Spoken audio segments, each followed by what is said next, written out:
आधार card क्षेत्र से डकैती की सनसनीखेज घटना सामने आई है, जहां शेयर मार्केट पर ट्रेडिंग करने वाले व्यक्ति के घर घुसकर 4 नकाबपोश बदमाशों ने पति पत्नी व बच्चे पर जानलेवा हमला कर सोने चांदी के जेवर व नकदी लेकर फरार हो गए। वहीं इलाज के दौरान मनीष शर्मा की मौत हो गई है। आधार कार्ड में डेयरी संचालित करने वाले व शेयर मार्केट कारोबारी मनीष शर्मा की हत्या व डकैती के बाद शहर में दहशत का माहौल है। आए दिन हो रही चोरी, लूट, डकैती व फायरिंग आदि की घटनाओं ने पुलिस की सुरक्षा व्यवस्था पर सवाल खड़े हो गए हैं। 2 डकैती के बड़े दाग धुले नहीं थे कि अब तीसरी डकैती की वारदात सामने आ गई है। वारदात में 6 डकैत शामिल हैं, जिसमें 4 घर के अंदर घुसे थे जबकि 2 बाहर खड़े होकर नजर रखे थे। गौरतलब है कि वारदात में मनीष की मौत हो चुकी है, जबकि पत्नी पूनम शर्मा व बेटा सत्य का उपचार चल रहा है। डकैती की वारदात सामने आने के बाद जबलपुर संभाग के डीआईजी राजा राम सिंह परिहार दोपहर बाद कटनी पहुंचे और शहर में ही डेरा जमाया। पुलिस अधिकारी कर्मचारियों से वारदात के संबंध में चर्चा की। सीएसपी विजय प्रताप सिंह व कोतवाली टीआई अजय सिंह के साथ घटना स्थल का मुआयना किया। वारदात में घायल महिला व बेटे से भी बात की। आरोपी की गिरफ्तारी व मामले का खुलासा करने के लिए लगातार अधिकारियों को निर्देश दिए जा रहे हैं। कटनी से जाहिद हुसैन सिद्दीकी की रिपोर्ट। तो मैंने थोड़ी सी आवाज़ आई थी मुझे रात को आवाज़ आई थी तो मैं उठ के बैठी थी, तो मैं सुन रही थी आवाज़ कैसी थी, तो फिर तो नॉर्मल हो गई थी। तो मैंने कॉल लगाई पति को, फिर पति ने कॉल नहीं उठाया, कॉल कट कर दिए थे। तो कॉल कट फिर से आवाज़ आई इनकी पति, मेरा पति की थोड़ा सा। तो मैंने बाहर निकल के आई, देखिए एक लड़का खड़ा था बाहर चाकू लेकर। तो मैंने उनको चिल्लाई ना, तो मेरे में हमला करने लगे। फिर हमला कहाँ से किए थे? चाकू से। कितने लोग थे? 4 लोग थे। तो वो चारों क्या कोई जान पहचान के थे? नहीं। तो घर के अंदर कैसे घुसे थे वो पीछे की तरफ से दरवाजे खुल रही थी तो घुस आए। घर में घुसे साथ उन्होंने कोई वो कुछ बात किया, कुछ कहा? नहीं, कुछ मेरे को पता है, मैं तो सो रही थी। मैं अलग रूम में सो रही थी और मेरे बच्चे मेरे पति अलग रूम में सो रही थे। आप लोगों को चाकू कर मारा? कैसे मारा, किस तरह से? छीना झपटी हुई थी? नहीं, छीना झपटी नहीं हुआ था। हाँ। वो मुझे चुप कराने के लिए चिल्ला रही थी, इसलिए मारा मुझे। कुछ सामान वगैरह भी घर से ले गए हैं? नहीं, सामान नहीं, खिली तिजोरी में से जितनी गहना था वो लेकर चले गए और मिस्टर की मोबाइल था वो लेकर गए। रात को कोई 4 आदमी आए थे, चाकू हमारे चोरी वोरी करके ले गए। कौन लोग थे, जानते हैं उनको आप? 2 जन का भी पता लगा, नाम तो नहीं पता, फोटो से मैं बताया था।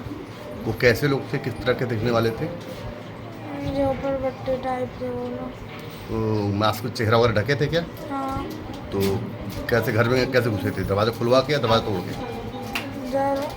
दरवाजा पता नहीं, पीछे वाला खुला था, घुस गए। तो क्या कहना था उनका जब घर घुसे तो उन्होंने क्या कहा? क्या कुछ बातचीत किया, कुछ बोला या मारपीट किया? मारपीट किया, चाकुआ को रोकती है। किसको किसको मार पड़ी? मेरे को मारे थे, पापा को मारी थी, मम्मी को मारे। सबको चाकू मारे? कितने लोग हाथों में चाकू थे? 4 लोग थे। आपको कहाँ चोट लगी? पेट में। अभी कहाँ भर्ती हैं आप? MGM hospital. क्या? आधार कार्ड में मनीष शर्मा नाम के एक व्यक्ति रहते हैं, पूरा परिवार सहित। परिवार में उनकी पत्नी पूनम शर्मा और बेटा सत्या शर्मा। घर काफ़ी बड़ा है। घर में क्या है उनके, वो जो हमने पूछताछ की उनसे, उन्होंने बताया कि वो शेयर मार्केट का काम करते हैं। कल रात में कोई अज्ञात व्यक्ति उनके घर में घुसकर उनके ऊपर हमला किया और घर में सोने के जेवरात वो लेके लोग फरार हो गए। इस उसमें गुत्थम गुत्थी में उन 3 लोगों को चोटें आई थी। उन्हें तत्काल जैसे थाने में पता चला, रात में ही उन्हें पुलिस पहुंच गई थी और पुलिस लाके हॉस्पिटल में भर्ती कराई थी। और अभी तक जो उनसे पूछताछ में हुआ पता चला तो वो बताया कि हमारे घर में कैश नहीं था, क्योंकि हम ऑनलाइन सब ट्रेडिंग करते हैं। सोना था।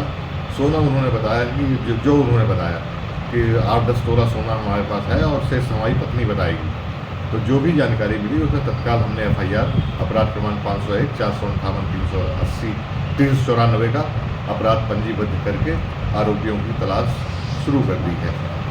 उनके पुत्र से भी पूछताछ की गई, पत्नी से भी पूछताछ की गई। वो लोग क्या जैसे ही घुसे हैं तो लड़के ने भी प्रतिरोध किया है, पत्नी ने भी प्रतिरोध किया है। दोनों को हल्की चोटें आई हैं। चोटें ज़्यादा होने का ज़्यादा पूछताछ नहीं हुई है।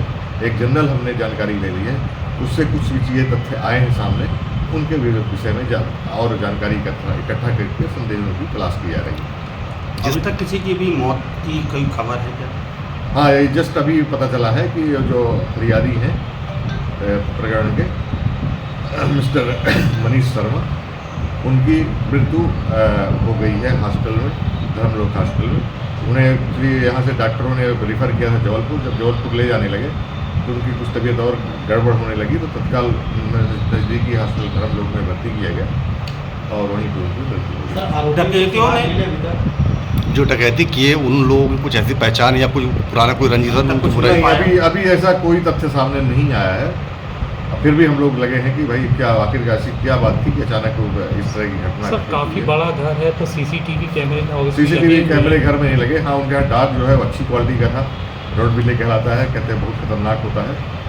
और ये भी एक संदेह कि उसने क्यों नहीं रिएक्ट किया, हो सकता बांध दिया गया हो या कुछ कर दिया गया हो, कहीं न कहीं कभी बहुत सारे ऐसे तथ्य हैं जिनकी जांच की जा रही है। क्या लगता है कौन सा हथियार उपयोग किया था मारने के लिए? अभी तक चाकू का ही उपयोग सामने आया है।